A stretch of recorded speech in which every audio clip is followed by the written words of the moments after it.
ایک مستری کو بلایا مسجد بنانے کے لیے، کہا اس طرح کی بنانا میرا دل خوش ہو جائے۔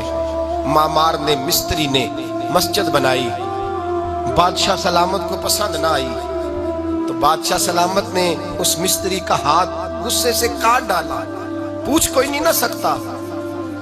وہ سیدھا قاضی کی عدالت میں کٹا ہوا ہاتھ لے کے گیا اور قاضی کے دروازے پہ جا کے کہنے لگا میں پوچھ سکتا ہوں آپ کس کا کلمہ پڑھتے ہیں؟ پوچھ سکتا ہوں؟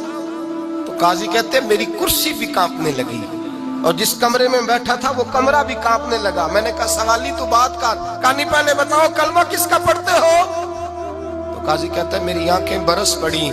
میں نے کہا میں اس کے کلمہ پڑھتا ہوں جو دنیا میں بھی میرا وارث ہے، قیامت میں بھی وہی میرا والی بنے گا، جو دنیا اور آخرت میں میرا والی ہے، میں مصطفیٰ کا کلمہ پڑھتا ہوں۔ تو کہنے لگے ہاں اس لیے تجھ سے یہ بات کہلوائی ہے کہ کہیں تو بادشاہ کا تو کلمہ نہیں پڑھتا، معاذ اللہ، تو قاضی عدالت میں بیٹھا ہے کرسی پہ، اس کا کلمہ تو نہیں پڑھتا؟ کہا نہیں میں مصطفیٰ کا۔ پھر دیکھ میرا ہاتھ کٹ گیا ہے، اب تو بتا کہ تو بادشاہ سمجھ کے معاف کرے گا یا رسول اللہ کا دین سمجھ کے نافذ کرے گا؟ ڈاکٹر اقبال کہتے ہیں وہ قاضی نے حکم جاری کیا کہ فوراً بادشاہ کو بلایا جائے۔ ہندوستان کا فرما روا پیغام گیا تو کانپتا ہوا آیا، قاضی نے سامنے کھڑا کیا، ایک طرف بادشاہ اور ایک طرف وہ معمولی معمار مستری کام کرنے والا۔ تو قاضی گرجدار آواز میں کہنے لگے بادشاہ تو بتا، اس کا خون سرخ ہے تو تیرا سرخ نہیں؟ اس کے بازو پہ گوشت ہے تو تیرے بازو پہ نہیں؟ اسے درد ہوتا ہے تو تجھے نہیں ہوتا؟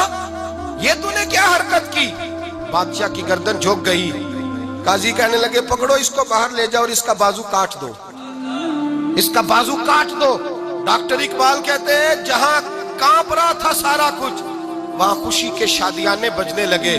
قاضی کہنے لگا اس کا بازو کاٹو اور اس کو بتاؤ امیر غریب کا فرق اتنی دیر ہوتا ہے جتنی دیر بندہ مسلمان نہیں ہوتا، اور جب کوئی رسول اللہ کا غلام ہو جاتا ہے پھر سارے برابر ہو جایا کرتے ہیں۔ بندہ ہو صاحب ہو محتاج ہو غنی ایک ہوئے، تیری سرکار میں پہنچے تو سبھی ایک ہوئے، تیری سرکار میں پہنچے تو سبھی ایک ہوئے۔ اور اپنی ملت پر قیاس اقوام مغرب سے نہ کر، خاص ہے ترکیب میں قوم رسول ہاشمی، لے جاؤ کاٹو اس کا بازو۔ اقبال کہتے ہیں جب باہر لے جایا گیا بادشاہ کو تو بادشاہ نے گردن جھکائی۔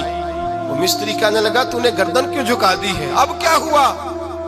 تو بادشاہ سلطان مراد آنکھ کھول کے کہنے لگا بھول گیا تھا، غلطی ہو گئی تھی، بادشاہی کے تکبر میں آیا تھا، وہ جو تیرا ہاتھ کاٹا ہے وہ تکبر سے کٹ گیا ہے، اور یہ جو گردن میں نے جھکا دی ہے یہ میں نے اپنے نبی کے دین کی حد کے نیچے جھکا دی ہے، حضور کے قانون کے نیچے جھکا دی ہے، یہاں سزا لوں گا وہاں شرمندہ نہیں ہونا چاہتا۔ اس مستری نے بڑھ کے سینے سے لگا لیا اور کہنے لگا قاضی صاحب میں نے معاف کیا، مجھے پتا چل گیا ہے کہ مسلمان بادشاہوں کا کلمہ نہیں پڑھتے، محمد عربی کا کلمہ پڑھتے ہیں، رسول اللہ کا کلمہ پڑھتے ہیں، اور جب تک مسلمان نبی پاک کا کلمہ پڑھیں گے کوئی اللہ کی حدوں کو نہیں توڑے گا، کوئی دین کو پامال نہیں کرے گا، کسی کے اندر طاقت پیدا نہیں ہوگی کہ وہ دین کی حد کو